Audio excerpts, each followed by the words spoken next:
Hello students, हम BSc third year के अंदर क्वांटम मैकेनिक्स पढ़ रहे हैं, जिसकी पिछली क्लास में हमने देखा था कि जो सन 1900 से पहले फिजिक्स चलती थी, जिसको हम क्लासिकल फिजिक्स कहते हैं, उस फिजिक्स से जो कुछ घटनाएं हुई थी, जैसे कि कृष्णिका विकिरण, प्रकाश विद्युत प्रभाव और क्वांटम प्रभाव, इन घटनाओं को समझाने में क्लासिकल मैकेनिक्स जो है वो विफल रही थी और उसको समझाने के लिए एक नई थ्योरी डेवलप हुई, जिसको हम क्वांटम थ्योरी कहते हैं। और इस थ्योरी को प्रारंभ करने का जो श्रेय है वो सर मैक्स प्लांक को जाता है, जिन्होंने अपना एक सिद्धांत दिया था जिसको क्वांटम सिद्धांत कहते हैं। तो मैक्स प्लांक ने जो सिद्धांत दिया था वो हमने पिछली क्लास में देख लिया था, तो यहाँ पर उसको थोड़ा सा देख लेते हैं, उसके बाद में हम आगे अपने सिलेबस को पढ़ाते हैं कि क्वांटम मैकेनिक्स ने जो क्लासिकल मैकेनिक्स की प्रॉब्लम थी, जो ये घटनाएं थी, उनको किस तरीके से समझाया और कौन कौन से तथ्य इसने दिए। तो क्वांटम मैकेनिक्स को स्टार्ट करने का श्रेय किसको जाता है? मैक्स प्लांक सर को। उनके सिद्धांत को क्या नाम दिया है? प्लांक का क्वांटम सिद्धांत।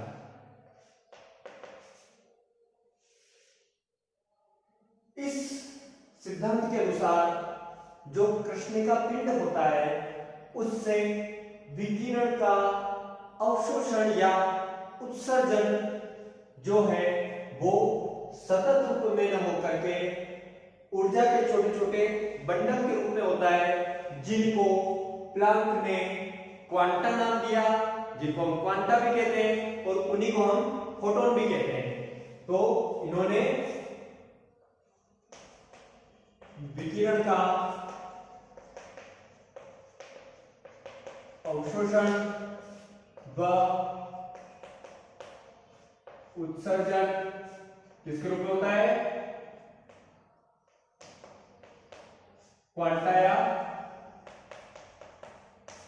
फोटोन के रूप में होता है। और एक क्वांटा की ऊर्जा फोटोन की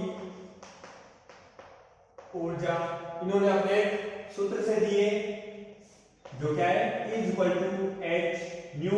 यहां पर एच क्या है? प्लांक स्थिरांक है, जिसका मान 6.62 multiply 10 to power -34 joule into second. और न्यू क्या है? न्यू यहां पर जो भी विकिरण है उसकी आवृत्ति। तो जो फोटोन है या विकिरण है, उसका अवशोषण या उत्सर्जन ऊर्जा के छोटे छोटे बंडलों के रूप में होता है, जिसको क्वांटा कहते हैं। और उस क्वांटा की ऊर्जा कितनी होती है? E is equal to H nu से दी जाए। ठीक है, या तो ये होगी या इसका पूर्ण गुणज होगी। ठीक है, अब क्वांटम मैकेनिक्स के अंदर एक और बात कही जाती है। वैसे क्लासिकल मैकेनिक्स में 1856 के आसपास जो अपने मैक्सवेल थे, उन्होंने विद्युत चुंबकीय तरंग की अपनी परिकल्पना दी थी और उन्होंने विद्युत चुंबकीय तरंग के बारे में बताया था। और उनके अनुसार विद्युत चुंबकीय तरंग या विकिरण का कोई भी द्रव्यमान नहीं होता है। लेकिन क्वांटम सिद्धांत में यह कहा जाता है कि विकिरण जिसका वेग प्रकाश के वेग के बराबर है, तो वो गतिशील अवस्था में उस विकिरण का भी गतिक द्रव्यमान होता है। और किसी भी वस्तु या कण का अगर द्रव्यमान हो और वो अगर गति कर रहा है, तो उसका संवेग भी होता है। और उसी संवेग का मान यहाँ पर निकालने के लिए इन्होंने आइंस्टीन का जो द्रव्यमान ऊर्जा संबंध या मास एनर्जी रिलेशन है, उसको काम में लिया। तो कौन सा? आइंस्टीन के द्रव्यमान ऊर्जा संबंध से। अब ये संबंध क्या है? जब नाभिकीय अभिक्रिया होती है, न्यूक्लियर रिएक्शन होती है, उसके अंदर उसके द्रव्यमान में जो क्षति होती है वो ऊर्जा के रूप में निकलती है और उस ऊर्जा का मान इस समीकरण के द्वारा दिया जाता है और उसके अनुसार ऊर्जा का मान कितना होता है? Is equal to mc square. यहाँ पर m क्या है? m जितना भी द्रव्यमान क्षति हुई है या जो भी द्रव्यमान है वो है m, और c क्या है? c है स्पीड ऑफ लाइट या प्रकाश का वेग, जिसका मान 3 × 10⁸ मीटर पर सेकेंड होता है। तो इन दोनों ही सूत्रों को काम में लेने पर इस संबंध से अगर हम देखें तो ये दोनों आपस में बराबर होने चाहिए, क्योंकि ये भी ऊर्जा का सूत्र है, ये भी ऊर्जा का सूत्र है। और अगर इस ऊर्जा वाले प्रोटॉन का द्रव्यमान है तो वो द्रव्यमान इस समीकरण को सेटिस्फाई करना चाहिए। तो इन दोनों को बराबर लिख सकते हैं, यानी hν = mc स्क्वायर। ठीक है, यहां से c स्क्वायर में से एक c को इधर भेज दें तो ये अपना क्या बन जाएगा? hν / c, और इधर क्या बचेगा? m और c। अब यहां पर अगर हम देखें तो m क्या है? द्रव्यमान। c क्या है? c है आपके प्रकाश का वेग, यानी ये तरीके से वेग है। और हम अपने को पता है कि संवेग का फॉर्मूला क्या होता है? संवेग p = mv, द्रव्यमान इंटू वेग। यहाँ पर भी द्रव्यमान इंटू वेग, यानी इसको हम क्या कह सकते हैं? संवेग। और ये बन जाएगा आपके संवेग p। तो जो फोटोन है उसकी ऊर्जा जो है वो तो E = hν से दी जाती है, और उसी का संवेग जो है वो इस वाले फॉर्मूले से दिया जाता है, यानी p = hν/c। किसका संवेग? फोटोन का संवेग। ठीक है, तो ये तो हो गया आपके प्लैंक का क्वांटम सिद्धांत। और इस सिद्धांत के आधार पर कृष्णिका विकिरण, प्रकाश विद्युत प्रभाव, फोटोइलेक्ट्रिक इफेक्ट जिसे कहते हैं, कॉम्पटन इफेक्ट, इन सारे ही प्रभाव और घटनाओं को समझा लिया गया। ठीक है स्टूडेंट?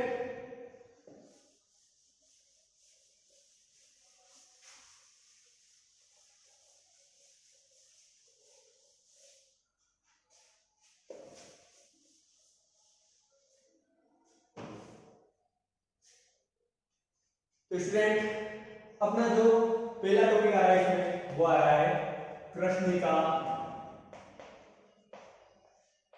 विकिरण।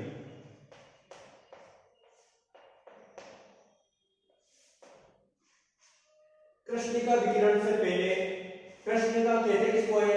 आपने आपकी पिछली कक्षाओं में पढ़ा होगा, कृष्णिका एक ऐसा पिंड होता है जिस पर आपतित होने वाली किसी भी तरंगदैर्घ्य की अगर विकिरण है उसको पूरी तरीके से ये अवशोषित कर लेता है, और अगर किसी कृष्णिका को गर्म किया जाए तो ये किसी भी तरंगदैर्घ्य यानी सभी तरंगदैर्घ्य 0 से लगा करके अनंत तक सभी तरंगदैर्घ्य वेवलेंथ की रेडिएशन को इमिट कर सकता है, उत्सर्जित कर सकता है। उसे कृष्णिका पिंड कहते हैं। तो उस कृष्णिका से जो विकिरण उत्सर्जित हो रहे हैं उसकी ऊर्जा का मान तो हम प्लैंक के नियम से निकालते हैं, लेकिन इस ऊर्जा का एक एक्सपेरिमेंट किया था। दो साइंटिस्ट थे, कौन कौन? एक तो था ल्यूमर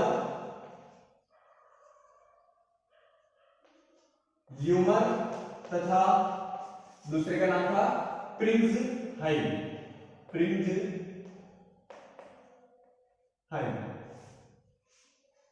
इन दोनों ही वैज्ञानिकों ने कृष्णिका विकिरण के ऊपर एक्सपेरिमेंट किया, और उस एक्सपेरिमेंट में इन्होंने जो भी आंकड़े या जो भी रिजल्ट प्राप्त किए उसके आधार पर इन्होंने तरंगदैर्घ्य जो भी विकिरण प्राप्त हुए उनकी वेवलेंथ और उनकी ऊर्जा एनर्जी के मध्य में एक ग्राफ बनाया।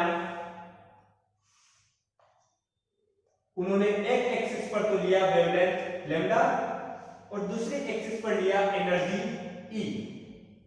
इन दोनों के बीच में अलग अलग तापमान पर इस कृष्णिका को रख करके जो रिजल्ट प्राप्त किया और जो ग्राफ बनाया वो कम तापमान के लिए, जैसे कि एक तापमान हमने लिया T1, उसके ऊपर कम तापमान है तो ये ग्राफ इस तरीके से आया। अब अगर इस ग्राफ को देखें तो हमको क्या दिख रहा है, किसी एक ताप T1 पर कृष्णिका के अंदर 0 से, क्योंकि अभी हमने कहा कृष्णिका क्या है, जिसको गर्म करें, वो 0 से लगाकर अनंत तक सभी तरंगदैर्घ्य के विकिरण को उत्सर्जित कर दे।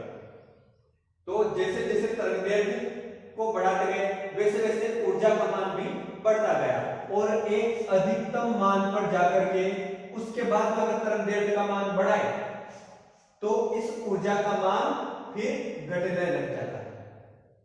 ठीक है, तो पहली लाइन क्या कही है कि इसका जो रिजल्ट निकला यानी निष्कर्ष जो निकला वो हम बता रहे हैं कि इन्होंने जो प्रैक्टिकल किया उसके बाद में क्या निष्कर्ष निकला है।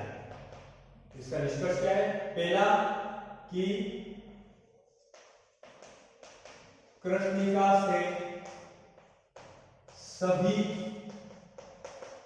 तरंगदैर्घ्य के विकिरण उत्सर्जित होते हैं। जब कृष्णिका को गर्म किया तो 0 से लगाकर अनंत तक सभी तरंगदैर्घ्य के विकिरण उत्सर्जित हुए, जिसका मान तरंगदैर्घ्य बढ़ने के साथ में बढ़ता है और एक निश्चित मान पर जाने के बाद अगर और अधिक तरंगदैर्घ्य को बढ़ाया जाए तो ऊर्जा का मान कम हो जाता है। ठीक है, दूसरा जो रिजल्ट था वो क्या था कि इन्होंने तापमान को बढ़ाया। यहाँ पर एक तापमान दे दिया जैसे कि 50 सेंटीग्रेड हो सकता है, 100 सेंटीग्रेड हो सकता है, 200, 500, 1000 कुछ भी हो सकता है। तो इस तापमान को जब बढ़ाया तो उन्होंने देखा कि विकिरण की ऊर्जा का मान भी बढ़ जाता है। तापमान के मान को बढ़ाने पर T2 जो है इस T1 से इसको बढ़ा दिया तो तापमान के साथ में इसकी ऊर्जा का मान भी बढ़ जाता है। इस तरीके से तापमान को और अगर बढ़ाए तो ये ऊर्जा का मान ज्यादा स्पीड में बढ़ता है और इसको और बढ़ाया जाए तो ये इस तरीके से उनको रिजल्ट मिला। तो तापमान के साथ में ऊर्जा के मान में कैसा परिवर्तन आया, यानी ऊर्जा E जो है वो तापमान के साथ बढ़े। वो भी किस तरीके से, तापमान थोड़ा सा बढ़ाया लेकिन यहाँ पर ऊर्जा के मान में बहुत ज्यादा परिवर्तन हुआ, यानी ये तापमान के चतुर्थ घात के समानुपाती होती है, जिसको यहां से अगर प्रोपोर्शनल हटाएं ये बन जाता है E equal to sigma T to the power 4। यहाँ पर सिग्मा क्या है, सिग्मा को कहते हैं स्टीफन नियतांक या कांस्टेंट, और इस समीकरण को क्या कहते हैं, स्टीफन का नियम। स्टीफन का नियम यानी तापमान बढ़ाने पर ऊर्जा का मान बढ़ता है। इसके बाद में हम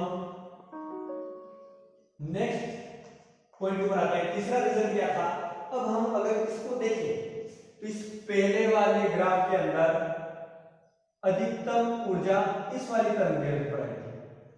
ठीक है, अब तापमान को बढ़ा लिया तो अधिकतम ऊर्जा इस वाले बिंदु पर आई, यानी ये इस नीचे वाले से थोड़ी कम तरंगदैर्घ्य पर आई।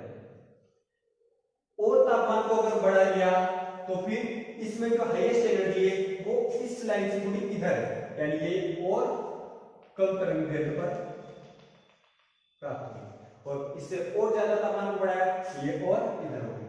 यानी जैसे जैसे हम तापमान को बढ़ाते हैं वैसे वैसे अधिकतम ऊर्जा जिस तरंगदैर्घ्य पर प्राप्त हो रही थी उसका मान कम होता जाता है, यानी कि अधिकतम ऊर्जा के संगत जो तरंगदैर्घ्य है, अधिकतम ऊर्जा के संगत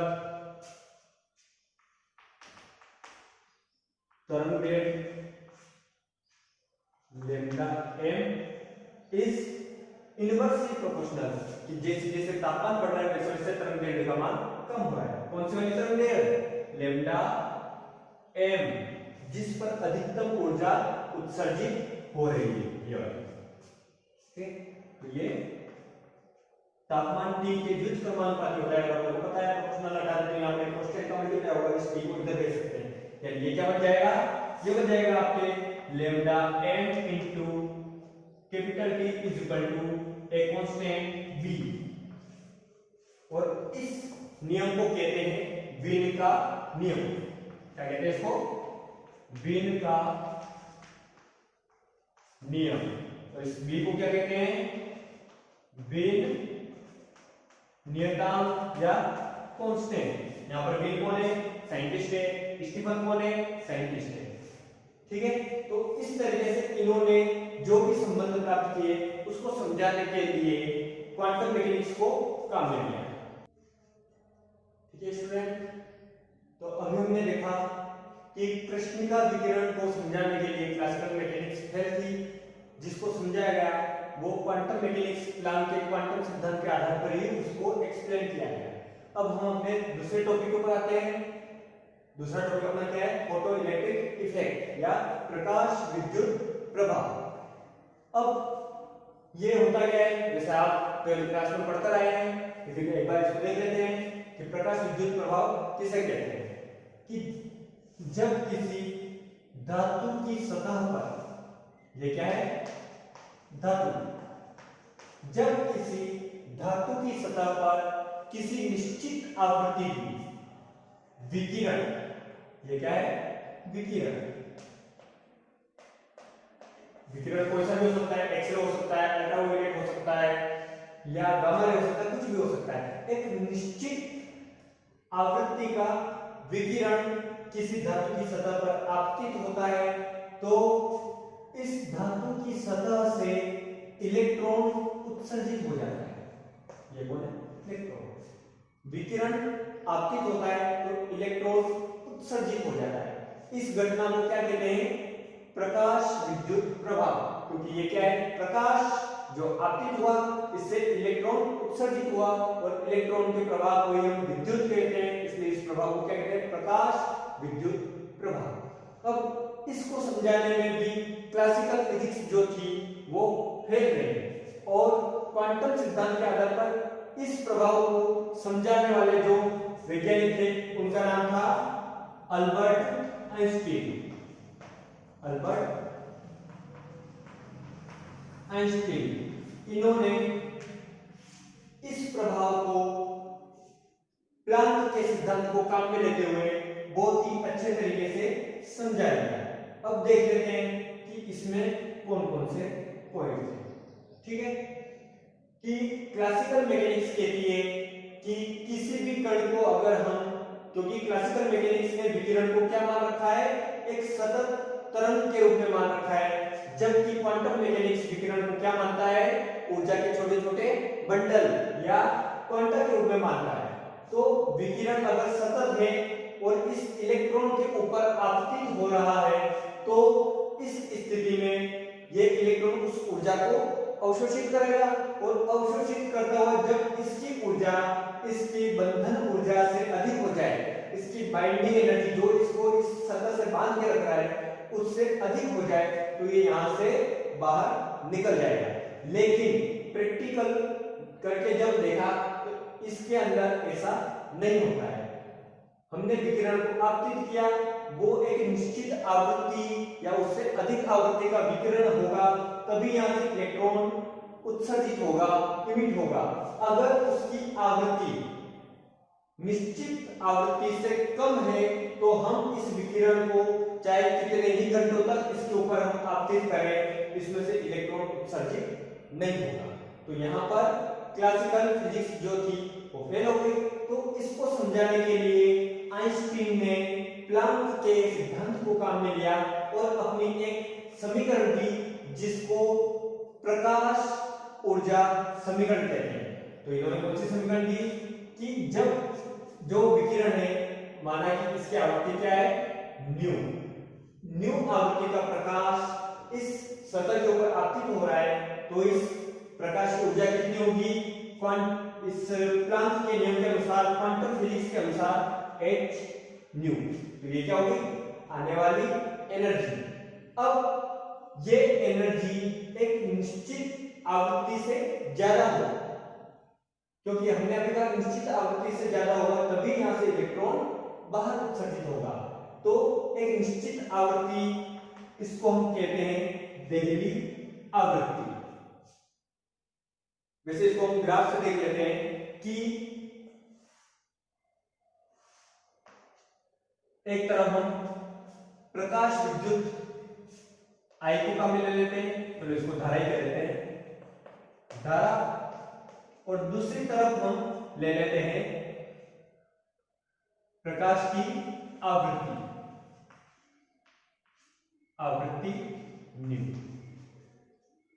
ठीक है, तो जब इस सतह के ऊपर 0 से हम स्टार्ट करते हैं और आवृत्ति बढ़ती जा रही है, लेकिन एक निश्चित आवृत्ति होगी जिसको हम न्यू नॉट कहते हैं। इससे कम आवृत्ति के ऊपर कोई भी इलेक्ट्रॉन उत्सर्जित नहीं होगा, और इलेक्ट्रॉन उत्सर्जित नहीं हुआ तो धारा का मान 0 रहेगा। लेकिन जैसे ही इस विकिरण की आवृत्ति इस आवृत्ति से अधिक हुई तो इसकी ऊर्जा बढ़ जाएगी, और उसके बाद में इलेक्ट्रॉन यहां से उत्सर्जित होगा, और इलेक्ट्रॉन जैसे ही उत्सर्जित हुआ तो धारा प्रवाहित होना शुरू हो जाती है, और जैसे जैसे आवृत्ति बढ़ती जाएगी वैसे वैसे धारा का मान भी बढ़ता जाएगा। ये जो यहाँ पर मैंने न्यू नोट से रिप्रेजेंट किया, इसको कहते हैं देहली आवृत्ति। इस आवृत्ति को क्या कहते हैं? देहली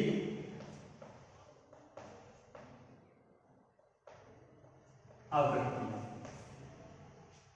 देहली का मतलब होता है, अपने लोकल लैंग्वेज में कहते हैं देहली दरवाजे को कहते हैं। उस दरवाजे से अगर बाहर है तभी तो ये बाहर निकलेगा, यानी इस आवृत्ति से अगर कम है तो इलेक्ट्रॉन घर के अंदर ही रहेगा, और जैसे आवृत्ति इससे बाहर हुई तो इलेक्ट्रॉन प्रवाहित करेगा।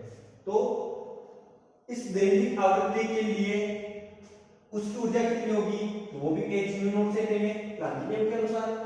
इसकी ऊर्जा जब इसके बराबर है तो ये दोनों आपस में संतुष्ट हो गई, लेकिन जब ये आपतित विकिरण की ऊर्जा इस देहली ऊर्जा कार्यफलन ऊर्जा से अधिक हुई तो बची हुई ऊर्जा जो होगी वो इस इलेक्ट्रॉन की गतिज ऊर्जा होगी, जिसको हाफ एम वी स्क्वायर से लिखते हैं, हमको पता है। यहां से अगर इसको हम सोल्व करें इस समीकरण को, वैसे इस समीकरण को आइंस्टीन का क्या कहते हैं? आइंस्टीन का प्रकाश विद्युत समीकरण कहते हैं। इस समीकरण को क्या कहते हैं? प्रकाश विद्युत समीकरण। इस समीकरण से अगर देखें तो h न्यू, इसको इधर ले आए माइनस में आ जाए, माइनस h न्यू नॉट, और इधर क्या बचेगा? ये हाफ एम वी स्क्वायर। यानी कि इसका जो देहली आवृत्ति से अधिक आवृत्ति का अगर प्रकाश आपतित हुआ तो इलेक्ट्रॉन उत्सर्जित होगा, और उस इलेक्ट्रॉन की गतिज ऊर्जा यानी उसका वेग कितना होगा तो वो इन दोनों ही ऊर्जाओं के अंतर के बराबर होता है। तो इस समीकरण को तो कहते हैं आइंस्टीन का प्रकाश विद्युत समीकरण। और इसको समझाने के लिए भी आइंस्टीन ने किस सिद्धांत को काम में लिया है? प्लांक के क्वांटम सिद्धांत को। यहाँ पर आइंस्टीन ने विकिरण को क्वांटीकृत माना, यानी कि ये ऊर्जा के छोटे छोटे बंडल के रूप में आ रहा है। जैसे ही इसकी आवृत्ति देहली आवृत्ति के बराबर हो जाए तो यहाँ से इलेक्ट्रॉन उत्सर्जित हो जाएगा। एक फोटोन एक इलेक्ट्रॉन को उत्सर्जित करने के लिए काफी है, जबकि क्लासिकल मैकेनिक्स क्या कहती थी कि ये सतत रूप में आ रही है तो इस इलेक्ट्रॉन की ऊर्जा धीरे धीरे बढ़ती रहेगी, और धीरे धीरे बढ़ने के बाद जब इसकी ऊर्जा इसके बंधन ऊर्जा से ज्यादा होगी तो यहाँ से इलेक्ट्रॉन उत्सर्जित हो जाएगा, जबकि ये क्वांटम फिजिक्स में फेल हो गया। ठीक है, तो आइंस्टीन ने इस घटना को बहुत ही अच्छी तरीके से समझा दिया, तो ये एक और प्रूफ हो गया था क्वांटम फिजिक्स का। ठीक है स्टूडेंट, ओके। इसके बाद वाली जो घटनाएं हैं, अपनी नेक्स्ट घटना जो है पॉइंट है वो है क्वांटम प्रभाव, उसको हम अपनी अगली क्लास में पढ़ेंगे। ठीक है।